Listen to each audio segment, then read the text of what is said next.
السلام علیکم۔ شروع کرتی ہوں اللہ کے نام سے جو بڑا مہربان اور نہایت رحم فرمانے والا ہے۔ میری آج کی ویڈیو کا موضوع ہے 800 سال پہلے محفل میلاد کا عظیم الشان انداز۔ تو آئیے شروع کرتے ہیں۔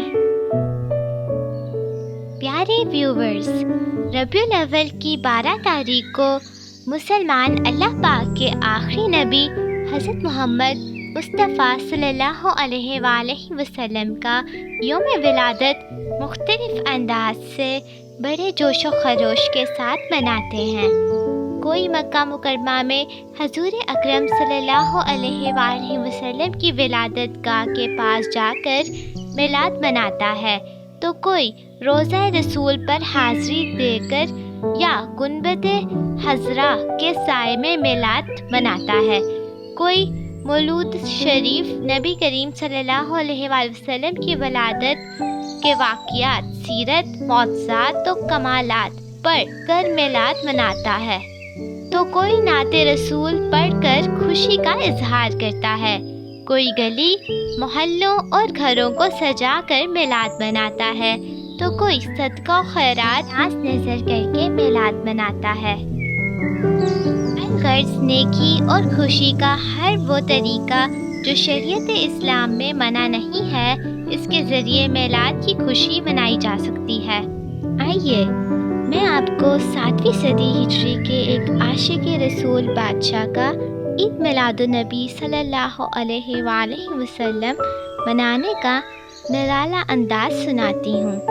آپ اس انداز کو سن کر اپنے دل کو عشق محبت رسول سے سرشار کریں۔ سلطان اربل ابو سعید مظفر متقی و پرہیزگار، سخی، دلیر و حوصلہ مند، عقل مند، عالم اور عادل ہونے کے ساتھ ساتھ خدمت دین اور عشق رسول کی لازوال نعمت سے لبریز اور اپنے دور کے صوفیہ علماء کی خدمت کرنے والے بادشاہ تھے۔ آپ نے جبل قاسیوں کے قریب ایک مسجد الجامع المظفری کے نام سے تعمیر فرمائی، اور آپ ہی نے سب سے پہلے اجتماعی طور پر محفل میلاد کا انعقاد فرما کر میلاد منایا۔ چنانچہ امام جلال الدین سیوطی شافعی رحمۃ اللہ حسن المقصد فی اعمال المولد میں تحریر فرماتے ہیں، محفل کے صورت میں میلاد منانے کا آغاز اربل کے بادشاہ ابو سعید مظفر نے کیا، جس کا شمار عظیم المرتب بادشاہوں اور فیاض حکمرانوں میں ہوتا ہے۔ امام ابن کثیر رحمۃ اللہ البدایات والنہایات میں فرماتے ہیں، سلطان ابو سعید مظفر ربیع الاول کے مبارک مہینے میں عظیم الشان اجتماع کا انعقاد کر کے میلاد شریف مناتے تھے۔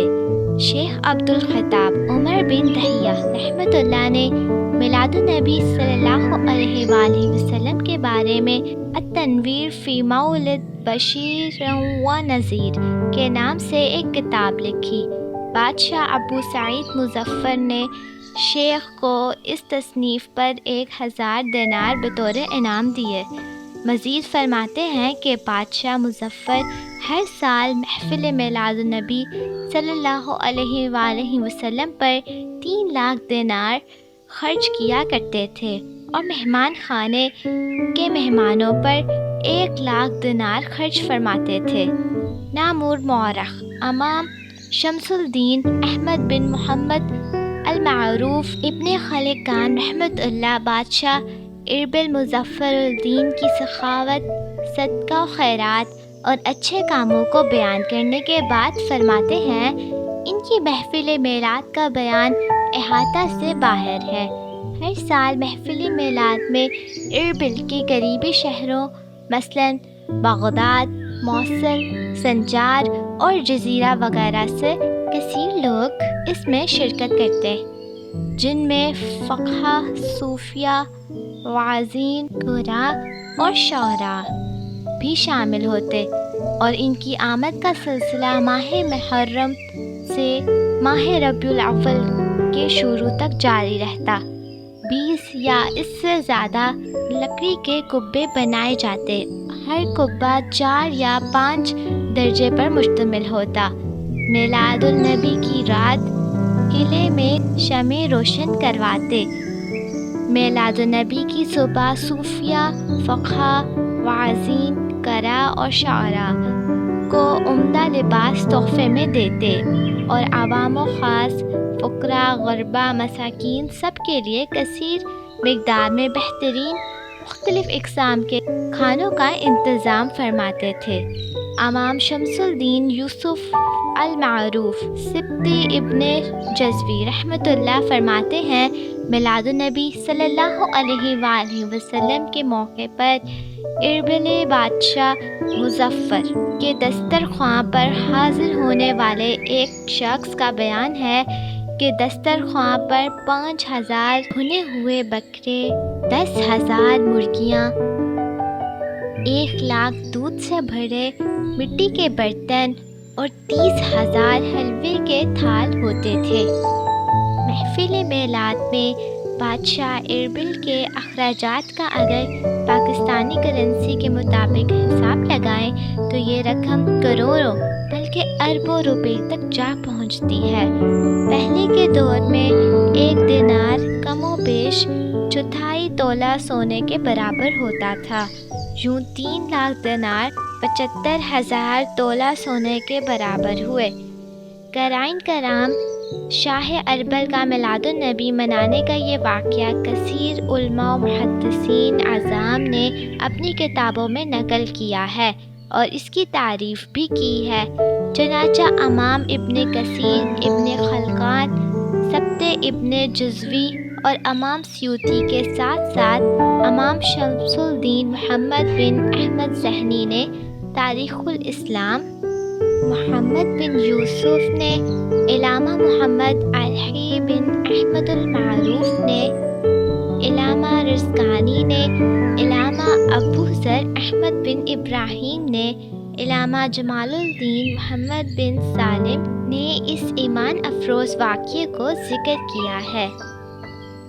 علی قاری میلاد النبی پر لکھے ہوئے اپنے رسالے میں مختلف ممالک سے عشاق اور شاہ اربل کی ضیافت کا ذکر کرنے کے بعد لکھتے ہیں، جب میں نے طاقت نہ پائی کہ لوگوں کو ایک ظاہری دعوت و ضیافت کروں تو یہ اوراق لکھ دیے تاکہ یہ معنوی ضیافت ہو جائے اور زمانے کے صفحات پر ہمیشہ رہے، سال کے کسی مہینے سے مختص نہ ہو۔ اسلاف کرام اور محدثین اعظام کے مذکورہ انداز اور فرامین کو سامنے رکھتے ہوئے ہمیں بھی چاہیے کہ راہ خدا میں خرچ کے دیگر ذرائع اپنانے کے ساتھ ساتھ اپنی حیثیت کے مطابق میلاد النبی کے موقع پر محفل میلاد کا بھی اہتمام کریں اور اس کی برکتوں سے فائدہ اٹھائیں۔ تو آج کے لیے اتنا کافی ہے۔ میں بہت جلد ملوں گی اپنی نئی ویڈیو کے ساتھ، تو دیکھنا مت بھولیے گا۔ Stay connected with me. I will be back soon. Thanks for watching. Like, comment, share and subscribe. See you. Allah Hafiz.